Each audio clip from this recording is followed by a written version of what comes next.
ಗಣರಾಜ್ಯೋತ್ಸವ. ಭಾರತದ ಸಂವಿಧಾನವು ಜಗತ್ತಿನ ಹಲವಾರು ಸಂವಿಧಾನಗಳಲ್ಲಿ ವಿಶಿಷ್ಟ ಸ್ಥಾನವನ್ನು ಹೊಂದಿದೆ. 1947ರಲ್ಲಿ ನಮ್ಮ ಭಾರತ ದೇಶಕ್ಕೆ ಸ್ವಾತಂತ್ರ್ಯ ಬಂತು. ಆ ಕ್ಷಣದಿಂದ ನಮ್ಮ ದೇಶದ ನಾಯಕರಲ್ಲಿ ಮೂಡಿದ ಅತ್ಯಂತ ಮಹತ್ವದ ಕೆಲಸದ ಅರಿವು ಎಂದರೆ ನಮ್ಮ ದೇಶಕ್ಕೆ ಎಂಥ ಸರ್ಕಾರ ಬೇಕು ಎಂದು ನಿರ್ಧರಿಸುವುದಾಗಿತ್ತು. ಹಲವಾರು ದೇಶಗಳ ಸರ್ಕಾರಗಳನ್ನು ಪರಿಶೀಲಿಸಿ ಕೊನೆಗೆ ನಿರ್ಧರಿಸಲಾಯಿತು, ಈ ದೇಶಕ್ಕೆ ಪ್ರಜಾಪ್ರಭುತ್ವ ಬೇಕೆಂದು. ಪ್ರಜಾಪ್ರಭುತ್ವವೆಂದರೆ ಪ್ರಜೆಗಳಿಗಾಗಿ ಪ್ರಜೆಗಳೇ ರಚನೆ ಮಾಡಿಕೊಳ್ಳಬಹುದಾದ ಸರ್ಕಾರ. ಸರ್ವತಂತ್ರ ಸ್ವತಂತ್ರವೇ ಈ ಸರ್ಕಾರದ ಮುಖ್ಯ ಉದ್ದೇಶ. ಪ್ರಜಾಭಿಪ್ರಾಯವೇ ಪ್ರಜಾಪ್ರಭುತ್ವ ಸರ್ಕಾರದ ಜೀವಾಳ. ಪ್ರಜಾಪ್ರಭುತ್ವದಲ್ಲಿ ಪ್ರಜೆಗಳ ಸರ್ವತೋಮುಖ ಅಭಿವೃದ್ಧಿಯೇ ಮುಖ್ಯ. ಈ ಪ್ರಭುತ್ವಕ್ಕೆ ಪ್ರಜೆಗಳೇ ಪ್ರಭುಗಳು. ಹೇಳಿ ಕೇಳಿ ಈ ದೇಶದಲ್ಲಿ ಅನೇಕ ರಾಜರು ಆಳ್ವಿಕೆ ಮಾಡಿದ್ದರು. ಒಬ್ಬ ರಾಜನ ನಂತರ ಅವನ ಮಗನೇ ಉತ್ತರಾಧಿಕಾರಿ. ಪ್ರಜೆಗಳಿಗೆ ಅಲ್ಲಿ ಮಾತನಾಡುವ ಹಕ್ಕೇ ಇರಲಿಲ್ಲ. ಹಲವು ವರ್ಷಗಳ ನಂತರ ವಿದೇಶಿಯರು ಈ ದೇಶಕ್ಕೆ ವ್ಯಾಪಾರಕ್ಕಾಗಿ ಬಂದರು. ಪೋರ್ಚುಗೀಸರು, ಡಚ್ಚರು, ಫ್ರೆಂಚರು, ಇಂಗ್ಲಿಷರು, ಹೀಗೆ ಹಲವಾರು ಜನ ವಿದೇಶಗಳಿಂದ ಬಂದರು ವ್ಯಾಪಾರಕ್ಕೋಸ್ಕರ. ಈ ದೇಶದ ಅಧಿಕಾರಿಗಳಾದರು. ರಾಜರನ್ನೇ ಹಿಮ್ಮೆಟ್ಟಿಸಿದರು, ಈ ದೇಶವನ್ನೇ ದೋಚಿದರು.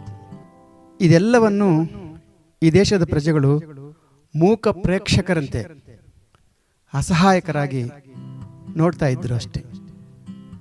ಇಂಗ್ಲಿಷರ ದೌರ್ಜನ್ಯಗಳಿಗೆ ಬಲಿಪಶುಗಳಾಗಿ ಬದುಕಿದ್ದರು.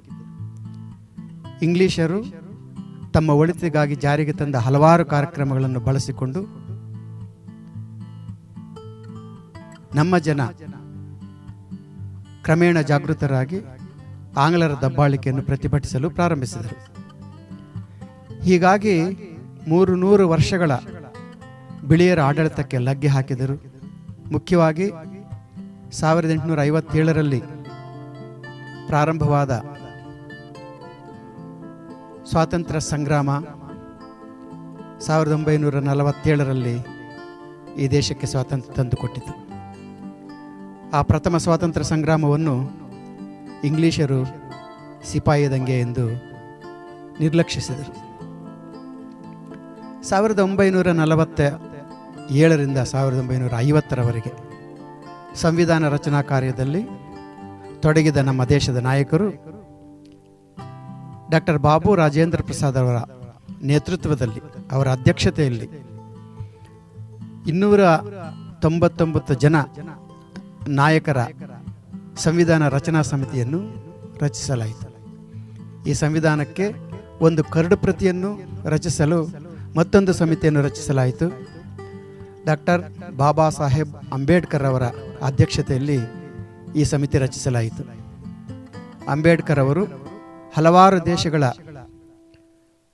ಸಂವಿಧಾನಗಳನ್ನು ಕೂಲಂಕುಷವಾಗಿ ಪರಿಶೀಲಿಸಿ ತಮ್ಮ ಮೇಧಾಶಕ್ತಿಯಿಂದ ಅತ್ಯುತ್ತಮವಾದ ಸಂವಿಧಾನವನ್ನು ರಚಿಸಿ ದೇಶಕ್ಕೆ ಸಮರ್ಪಿಸಿದರು. ಅದಕ್ಕೆ ಅವರನ್ನು ಗೌರವದಿಂದ, ವಿನಮ್ರತೆಯಿಂದ, ಭಕ್ತಿಯಿಂದ ಸಂವಿಧಾನದ ಶಿಲ್ಪಿ ಎಂದು ನಾವು ಕರೆಯುತ್ತೇವೆ. 1950 ಜನವರಿ ಇಡೀ ಸಂವಿಧಾನವನ್ನು ದೇಶದಲ್ಲಿ ಜಾರಿಗೆ ತರಲಾಯಿತು.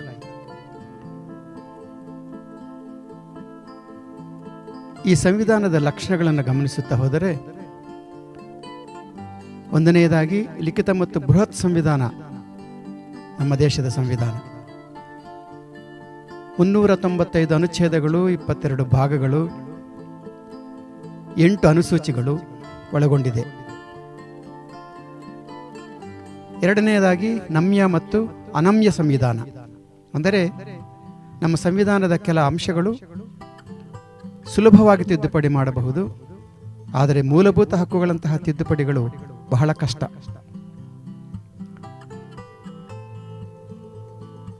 ನಮ್ಮ ಸಂವಿಧಾನದ 3ನೇ ಲಕ್ಷಣವೆಂದರೆ ಪ್ರಸ್ತಾವನೆ. ಪ್ರಸ್ತಾವನೆಯಿಂದ ಇಡೀ ಸಂವಿಧಾನದ ಒಳಾರ್ಥವನ್ನು ಅರ್ಥೈಸಬಹುದು. ಪ್ರಸ್ತಾವನೆಗೆ ಅಷ್ಟೊಂದು ಮಹತ್ವದ ಸ್ಥಾನವನ್ನು ಕೊಡಲಾಗಿದೆ. ಬೇರುಬಾರಿ ಹಾಗೂ ಕೇಶವಾನಂದ ಭಾರತಿ ಇವರ ಮೊಕದ್ದಮೆಗಳಲ್ಲಿ ಈ ಸಂವಿಧಾನದ ಮಹತ್ವವನ್ನು ಸುಪ್ರೀಂ ಕೋರ್ಟ್ ಬಹಳ ವಿವರವಾಗಿ ಹೇಳಿದೆ. 4ನೇದಾಗಿ, ನಮ್ಮ ಸಂವಿಧಾನವು ಪ್ರಜೆಗಳಿಗೆ ಏಕನಾಗರಿಕತ್ವವನ್ನು ನೀಡುತ್ತದೆ. ಭಾರತ ಸಂವಿಧಾನವು ತನ್ನ ನಾಗರಿಕರಿಗೆ ರಾಷ್ಟ್ರೀಯವಾಗಿ ಏಕನಾಗರಿಕತ್ವ ನೀಡಿದೆ. ಇನ್ನೊಂದು, ಪ್ರಜೆಗಳ ಅಭಿವೃದ್ಧಿಗೆ ಅತ್ಯಂತ ಮುಖ್ಯವಾದ ಮತ್ತೊಂದು ಲಕ್ಷಣವೆಂದರೆ ನಮ್ಮ ಸಂವಿಧಾನದ 5ನೇ ಲಕ್ಷಣ, ಅದೇ ವಯಸ್ಕ ಮತದಾನ ಪದ್ಧತಿ. ಈ ಮೂಲಕ ಜನಾಂಗೀಯ ಪ್ರಾತಿನಿಧ್ಯದ ಮತದಾನವನ್ನು ಹೋಗಲಾಡಿಸಿ ಜಾತಿ, ಧರ್ಮ, ಲಿಂಗ, ಆಸ್ತಿ, ಅಂತಸ್ತು ಎಂಬ ತಾರತಮ್ಯವನ್ನು ಹೊರತುಪಡಿಸಿ ಎಲ್ಲರಿಗೂ ಮತದಾನದ ಹಕ್ಕನ್ನು ನಮ್ಮ ಸಂವಿಧಾನ ನಮಗೆ ನೀಡಿದೆ. ವಯೋಮಿತಿ 18 ವರ್ಷ. ಮೂಲಭೂತ ಹಕ್ಕುಗಳು. ನಮ್ಮ ಸಂವಿಧಾನವು ನಮಗೆ ನೀಡಿರತಕ್ಕಂಥ ಅತ್ಯಂತ ಮುಖ್ಯವಾದ ಹಕ್ಕುಗಳು ಎಂದರೆ ಸಮಾನತೆಯ ಹಕ್ಕು, ಸ್ವಾತಂತ್ರ್ಯದ ಹಕ್ಕು, ಶೋಷಣೆಯ ವಿರುದ್ಧದ ಹಕ್ಕು, ಧಾರ್ಮಿಕ ಸ್ವಾತಂತ್ರ್ಯದ ಹಕ್ಕು, ಸಾಂಸ್ಕೃತಿಕ ಮತ್ತು ಶೈಕ್ಷಣಿಕ ಹಕ್ಕು, ಸಂವಿಧಾನಾತ್ಮಕ ಪರಿಹಾರದ ಹಕ್ಕು. 6 ಮೂಲಭೂತ ಹಕ್ಕುಗಳನ್ನು ಮುಖ್ಯವಾಗಿ ನಮ್ಮ ಸಂವಿಧಾನ ನಮಗೆ ನೀಡುತ್ತದೆ. ಅದೇ ರೀತಿ ಮೂಲಭೂತ ಕರ್ತವ್ಯಗಳು, ಇವನ್ನು ನಮ್ಮಿಂದ ಬಯಸಿದೆ ನಮ್ಮ ಸಂವಿಧಾನ. ಹಕ್ಕುಗಳು, ಕರ್ತವ್ಯಗಳು ಒಂದೇ ನಾಣ್ಯದ 2 ಮುಖಗಳಿದ್ದಂತೆ ಎಂದು ಅಂಬೇಡ್ಕರ್ ಅವರು ಹೇಳ್ತಾರೆ. 11 ಮೂಲಭೂತ ಕರ್ತವ್ಯಗಳನ್ನು ನಮ್ಮ ಸಂವಿಧಾನವು ನಮ್ಮಿಂದ ಬಯಸುತ್ತದೆ. 1ನೇದಾಗಿ, ಸಂವಿಧಾನವನ್ನು ಅನುಸರಿಸುವುದು ಹಾಗೂ ಅದರ ಆದರ್ಶಗಳನ್ನು ಮತ್ತು ಸಂಸ್ಥೆಗಳನ್ನು, ರಾಷ್ಟ್ರಧ್ವಜ, ರಾಷ್ಟ್ರಗೀತೆ ಇವೆಲ್ಲವನ್ನು ನಾವು ಗೌರವಿಸಬೇಕು. ಇದು ನಮ್ಮ ಆದ್ಯ ಕರ್ತವ್ಯ. 2ನೇದಾಗಿ, ಭಾರತದ ಸಾರ್ವಭೌಮತ್ವವನ್ನು, ಐಕ್ಯವನ್ನು ಮತ್ತು ಅಖಂಡತೆಯನ್ನು ಎತ್ತಿ ಹಿಡಿಯುವುದು ಹಾಗೂ ಸಂರಕ್ಷಿಸುವುದು ನಮ್ಮ ಮೂಲಭೂತ ಕರ್ತವ್ಯಗಳಲ್ಲಿ 2ನೇದು. 3ನೇದಾಗಿ, ನಮ್ಮ ರಾಷ್ಟ್ರೀಯ ಸ್ವಾತಂತ್ರ್ಯ ಸಂಗ್ರಾಮಕ್ಕೆ ಸ್ಫೂರ್ತಿದಾಯಕವಾದ ಉದಾತ್ತ ಆದರ್ಶಗಳನ್ನು ಗೌರವಿಸುವುದು ಮತ್ತು ಅನುಸರಿಸುವುದು. 4ನೇದಾಗಿ, ದೇಶವನ್ನು ರಕ್ಷಿಸುವುದು ಮತ್ತು ರಾಷ್ಟ್ರಕ್ಕೆ ಸೇವೆ ಸಲ್ಲಿಸಲು ಕರೆ ಬಂದಾಗ ಹಾಗೆ ಮಾಡುವುದು. 5ನೇದಾಗಿ, ಧಾರ್ಮಿಕ, ಭಾಷಾ ಮತ್ತು ಪ್ರಾದೇಶಿಕ ಅಥವಾ ಜಾತಿ ಪಂಗಡಗಳ ಭಿನ್ನತೆಗಳಿಂದ ಹೊರತುಪಡಿಸಿದ ಇವೆಲ್ಲಕ್ಕೂ ಅತೀತವಾದ ಭಾವನೆಗಳು ಎಲ್ಲ ಜನತೆಯಲ್ಲಿ ಸಾಮರಸ್ಯವನ್ನು ಮತ್ತು ಭ್ರಾತೃತ್ವದ ಭಾವನೆಯನ್ನು ಬೆಳೆಸುವುದು ಮತ್ತು ಸ್ತ್ರೀಯರ ಗೌರವಕ್ಕೆ ಕುಂದುಂಟು ಮಾಡುವ ಆಚರಣೆಗಳನ್ನು ಬಿಟ್ಟು ಬಿಡುವುದು. ಇದು ನಮ್ಮ ಸಂವಿಧಾನದ ಮೂಲಭೂತ ಕರ್ತವ್ಯಗಳಲ್ಲಿ ಒಂದಾಗಿದೆ. 6ನೇದಾಗಿ, ನಮ್ಮ ಸಮ್ಮಿಶ್ರ ಸಂಸ್ಕೃತಿಯ ಭವ್ಯ ಪರಂಪರೆಯನ್ನು ಗೌರವಿಸುವುದು ಹಾಗೂ ಕಾಪಾಡುವುದು.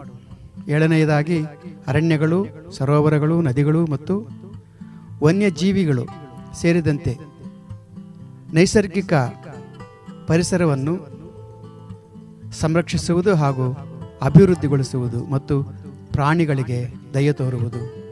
ಇದು ನಮ್ಮ ಕರ್ತವ್ಯಗಳಲ್ಲಿ ಒಂದಾಗಿದೆ.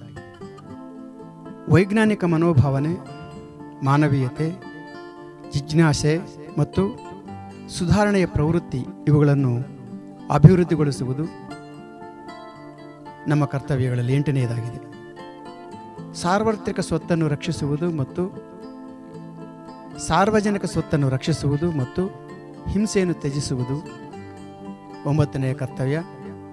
10ನೇದಾಗಿ, ರಾಷ್ಟ್ರವು ನಿರಂತರವಾಗಿ ಸಾಧನೆಯ ಮತ್ತು ಸಿದ್ಧಿಯ ಉನ್ನತ ಮಟ್ಟಗಳನ್ನು ತಲುಪಲು ವೈಯಕ್ತಿಕ ಹಾಗೂ ಸಾಮೂಹಿಕ ಚಟುವಟಿಕೆಯ ಎಲ್ಲ ಕಾರ್ಯಕ್ಷೇತ್ರಗಳಲ್ಲಿ ಉನ್ನತಿ ಬೇಕು. ಪ್ರತಿಯೊಬ್ಬರು ಶ್ರಮಿಸಬೇಕು. ಕೊನೆಯದು ಮತ್ತು 11ನೆಯದು ಮೂಲಭೂತ ಕರ್ತವ್ಯವೇನೆಂದರೆ 6 ರಿಂದ 14 ವರ್ಷಗಳ ವಯಸ್ಸಿನ ಎಲ್ಲ ಮಕ್ಕಳಿಗೂ ಉಚಿತ ಮತ್ತು ಕಡ್ಡಾಯ ಶಿಕ್ಷಣ ನೀಡಬೇಕು. ಇದು ಪೋಷಕರ ಆದ್ಯ ಕರ್ತವ್ಯವೂ ಆಗಿದೆ, ಸರ್ಕಾರದ ಕರ್ತವ್ಯವೂ ಆಗಿದೆ.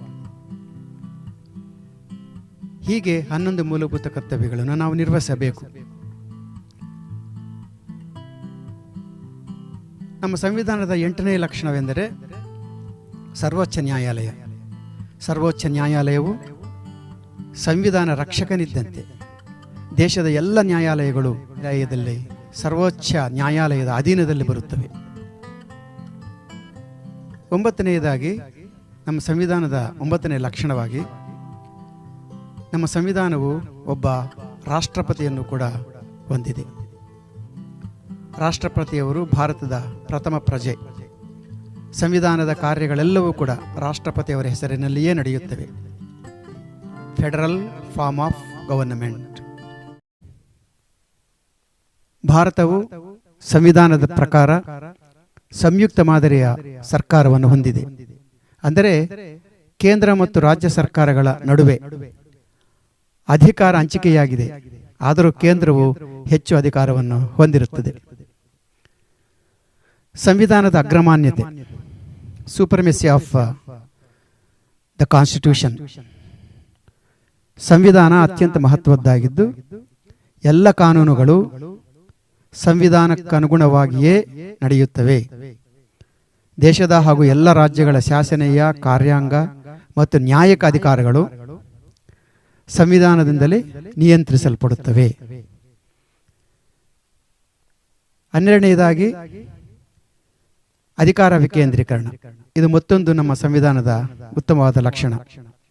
ಡೆಲಿಗೇಷನ್ ಆಫ್ ಪವರ್ ಅಥವಾ ಡಿಸೆಂಟ್ರಲೈಸೇಷನ್ ಆಫ್ ಪವರ್ ಎಂದು ಕರೆಯುತ್ತಾರೆ. ಅಂದರೆ ಅಧಿಕಾರವೆಲ್ಲ ಕೇಂದ್ರ ಸರ್ಕಾರದಲ್ಲಿಯೇ ಉಳಿಸಿಕೊಳ್ಳದೆ ರಾಜ್ಯಗಳಿಗೂ ಹಂಚಲ್ಪಟ್ಟಿದೆ. ಇದನ್ನು ಅಧಿಕಾರ ವಿಕೇಂದ್ರೀಕರಣ ಎಂದು ಕರೆಯುತ್ತಾರೆ. 14ನೆಯದಾಗಿ ನ್ಯಾಯಾಲಯಗಳ ಅಧಿಕಾರ. ಸಂಸತ್ತಿನಲ್ಲಿ ಮತ್ತು ವಿಧಾನಮಂಡಲದಲ್ಲಿ ಸಂವಿಧಾನಕ್ಕೆ ಅನುಗುಣವಾಗಿ ಮಾಡುವ ಎಲ್ಲ ಕಾನೂನುಗಳನ್ನು ಅನುಸರಿಸುತ್ತಾ ಜನಗಳು ಸೂಕ್ತ ರೀತಿಯಲ್ಲಿ ನಡೆದುಕೊಳ್ಳುತ್ತಿದ್ದಾರೆಯೇ ಎಂದು ಗಮನಿಸುವುದು ನ್ಯಾಯಾಲಯಗಳು. ಕಾನೂನುಗಳ ಪ್ರಕಾರ ನಡೆದುಕೊಳ್ಳದಿದ್ದರೆ ನ್ಯಾಯಾಲಯಗಳು ಯಾವುದೇ ತಾರತಮ್ಯವಿಲ್ಲದೆ ಶಿಕ್ಷೆ ನೀಡುತ್ತವೆ. ನ್ಯಾಯಾಲಯಗಳ ಅಧಿಕಾರವು ಪ್ರಶ್ನಾತೀತವಾದುದು. ಇನ್ನು ಸಂವಿಧಾನದ 15ನೆಯ ಲಕ್ಷಣವೆಂದರೆ ಸಂವಿಧಾನದ ತಿದ್ದುಪಡಿಗಳು. ಸೆಕ್ಷನ್ 368ರ ಅಡಿಯಲ್ಲಿ ಸಂವಿಧಾನದ ತಿದ್ದುಪಡಿಗೆ ಅನುವು ಮಾಡಿಕೊಡಲಾಗಿದೆ. ಕೆಲವು ತಿದ್ದುಪಡಿಗಳು ಸುಲಭ, ಕೆಲವು ತಿದ್ದುಪಡಿಗಳು ಕಠಿಣ. ಮೂಲಭೂತ ಹಕ್ಕುಗಳ ತಿದ್ದುಪಡಿಯು ತುಂಬಾ ಕಠಿಣ. ಕೆಲವು ವಿಷಯಗಳು ತಿದ್ದುಪಡಿ ಆದರೂ ಸಹ ಸಂವಿಧಾನದ ಸರ್ವೋತ್ಕೃಷ್ಟತೆ, ಪ್ರಜಾಪ್ರಭುತ್ವದ ವಿಧಾನ, ಜಾತ್ಯತೀತ ಸ್ವರೂಪ, ಸಂಯುಕ್ತ ಸರ್ಕಾರದ ಲಕ್ಷಣಗಳು ಮುಂತಾದ ಅಂಶಗಳಿಗೆ ಧಕ್ಕೆ ಬಾರದಂತೆ ತಿದ್ದುಪಡಿ ಮಾಡಬೇಕೆಂದು ಸಂವಿಧಾನ ಹೇಳುತ್ತೆ. ಜಸ್ಟಿಸ್ ಹೆಗ್ಗಡೆ ಹಾಗೂ ಮುಖರ್ಜಿಯವರ ಪ್ರಕಾರ ಭಾರತದ ಸರ್ವಾಧಿಕಾರ, ನಾಗರಿಕರ ಸ್ವಾತಂತ್ರ್ಯ, ದೇಶದ ಏಕತೆ, ಕಲ್ಯಾಣ ರಾಜ್ಯ, ರಾಷ್ಟ್ರ ಪ್ರಭುತ್ವದ ನೀತಿ ಮುಂತಾದ ಮಹತ್ವದ ವಿಷಯಗಳಿಗೆ ಧಕ್ಕೆ ಬಾರದಂತೆ ತಿದ್ದುಪಡಿಗಳನ್ನು ಮಾಡಬೇಕು. 1989ರವರೆಗೆ 63 ತಿದ್ದುಪಡಿಗಳಾಗಿದ್ದವು. 2025ಕ್ಕೆ ಆ ತಿದ್ದುಪಡಿಗಳ ಸಂಖ್ಯೆ 106ಕ್ಕೆ ಏರಿದೆ. ಇಂತಹ ಮೌಲ್ಯಾಧಾರಿತ ಸಂವಿಧಾನವನ್ನು ಅನುಸರಿಸಿ ಎಲ್ಲರೂ ನಡೆದುಕೊಂಡರೆ ವೈಯಕ್ತಿಕವಾಗಿ ಮತ್ತು ಸಾರ್ವತ್ರಿಕವಾಗಿ ದೇಶಕ್ಕೆ ಒಳ್ಳೆಯದಾಗುತ್ತದೆ. ದೇಶ ವಿದ್ರೋಹಿ ಶಕ್ತಿಗಳು ಸಂವಿಧಾನದ ಪರಿವೇ ಇಲ್ಲದೆ ತಮ್ಮ ಕರ್ತವ್ಯಗಳನ್ನು ವಿಸ್ಮರಿಸಿ ನಡೆದುಕೊಳ್ಳುತ್ತಿದ್ದಾರೆ. ಅತ್ತ ದೇಶಕ್ಕೂ ಇತ್ತ ವೈಯಕ್ತಿಕ ಅಧೋಗತಿಗೂ ಅವರೇ ಕಾರಣರಾಗುತ್ತಿದ್ದಾರೆ. ಇದು ಕೊನೆಗಾಣಬೇಕು. ದೇಶದಲ್ಲಿ ಅನೈತಿಕ ಚಟುವಟಿಕೆಗಳು ನಡೆದು ದುಂಬಿ, ದರೋಡೆ, ಪ್ರಾಣನಷ್ಟ, ಮಾನನಷ್ಟ ಇವೇ ಮುಂತಾದ ಅಕ್ರಮಗಳು ನಡೆಯುತ್ತಿವೆ. ಈ ಹಿಂದೆ ಸಮಾಜ ವಿರುದ್ಧದ ವಿಧ್ವಂಸಕ ಕೃತ್ಯಗಳು ಯಾರೋ ಅಮಾಯಕರು, ಅವಿದ್ಯಾವಂತರು ಮಾಡುತ್ತಿದ್ದರು ಎಂದು ಹೇಳುತ್ತಿದ್ದರು. ಆದರೆ ಈಗ ವಿದ್ಯಾವಂತರಿಂದಲೇ ಈ ಕೃತ್ಯಗಳು ನಡೆಯುತ್ತಿರುವುದು ನಾವು ಗಮನಿಸಬಹುದು. ಇದಕ್ಕೆಲ್ಲ ಕಾರಣ ಸಂವಿಧಾನದ ಆದರ್ಶಗಳನ್ನು ಅರ್ಥ ಮಾಡಿಕೊಳ್ಳದಿರುವುದು ಸಹ ಒಂದು ಎಂದರೆ ಅತಿಶಯೋಕ್ತಿಯಲ್ಲ. ಇಂತಹ ಮಹತ್ವದ ಸಂವಿಧಾನವನ್ನು ಹೊಂದಿರುವ ಈ ದೇಶ ಮತ್ತಷ್ಟು ಪ್ರಗತಿಯನ್ನು ಸಾಧಿಸಬೇಕಾದರೆ ಸಂವಿಧಾನದ ಅನುಸರಣೆ ಪ್ರತಿಯೊಬ್ಬ ನಾಗರಿಕನ ಕರ್ತವ್ಯ ಎಂದು ಎಲ್ಲರೂ ಭಾವಿಸಬೇಕಾದ ಅವಶ್ಯಕತೆ ಇದೆ. ಆಸ್ತಿ ಅಧಿಕಾರಗಳಿಗೆ ಆಸೆಪಟ್ಟು ಅಕ್ರಮ ರೀತಿಯಲ್ಲಿ ನಡೆದುಕೊಳ್ಳುತ್ತಿರುವ ಅನೇಕ ಜನರನ್ನು ನಾವು ಗಮನಿಸಬಹುದು. ಇದು ಸಂವಿಧಾನ ವಿರುದ್ಧವಾದ ಕೆಲಸ. ರಾಷ್ಟ್ರವು ಮತ್ತಷ್ಟು ಪ್ರಗತಿಯನ್ನು ಸಾಧಿಸಲು ಎಲ್ಲರೂ ಸಂವಿಧಾನದ ನೀತಿ ನಿಯಮಗಳಿಗೆ ಅನುಗುಣವಾಗಿ ನಡೆಯಬೇಕು. ಆಗಲೇ ಈ ದೇಶದ ಪ್ರಗತಿ ಮತ್ತಷ್ಟು ಸಾಧ್ಯವಾಗುತ್ತದೆ. ಸ್ವಾಮಿ ವಿವೇಕಾನಂದರು ಹೇಳಿದ ಹಾಗೆ ಭಾರತ ದೇಶವು ಇಡೀ ಪ್ರಪಂಚಕ್ಕೆ ಗುರುವಾಗುತ್ತದೆ. ಅಷ್ಟೊಂದು ಮಹತ್ವದ ಸಂವಿಧಾನವನ್ನು ನಾವು ಹೊಂದಿದ್ದೇವೆ. ಅನೇಕ ಸಂಪನ್ಮೂಲಗಳ ದೇಶ, ಅನೇಕ ಮೇಧಾವಿಗಳು ಹುಟ್ಟಿರುವ ದೇಶ, ಅನೇಕ ಮಹನೀಯರು ಸಾಧಿಸಿಕೊಟ್ಟ ಸ್ವಾತಂತ್ರ್ಯವನ್ನು ಸ್ವೇಚ್ಛೆಯಿಂದ ಅನುಭವಿಸುತ್ತಿರುವ ದೇಶ. ಈ ದೇಶದ ಗೌರವವನ್ನು ಕಾಪಾಡಲು ಎಲ್ಲರೂ ಸಂವಿಧಾನದ ಪ್ರಕಾರ ನಡೆದುಕೊಂಡರೆ ಈ ದೇಶಕ್ಕೂ ಪ್ರತಿಯೊಬ್ಬ ಪ್ರಜೆಗೂ ಇದರ ಅನುಕೂಲವಾಗುತ್ತದೆ. ಜೈ ಹಿಂದ್, ಜೈ ಕರ್ನಾಟಕ ಮಾತೆ.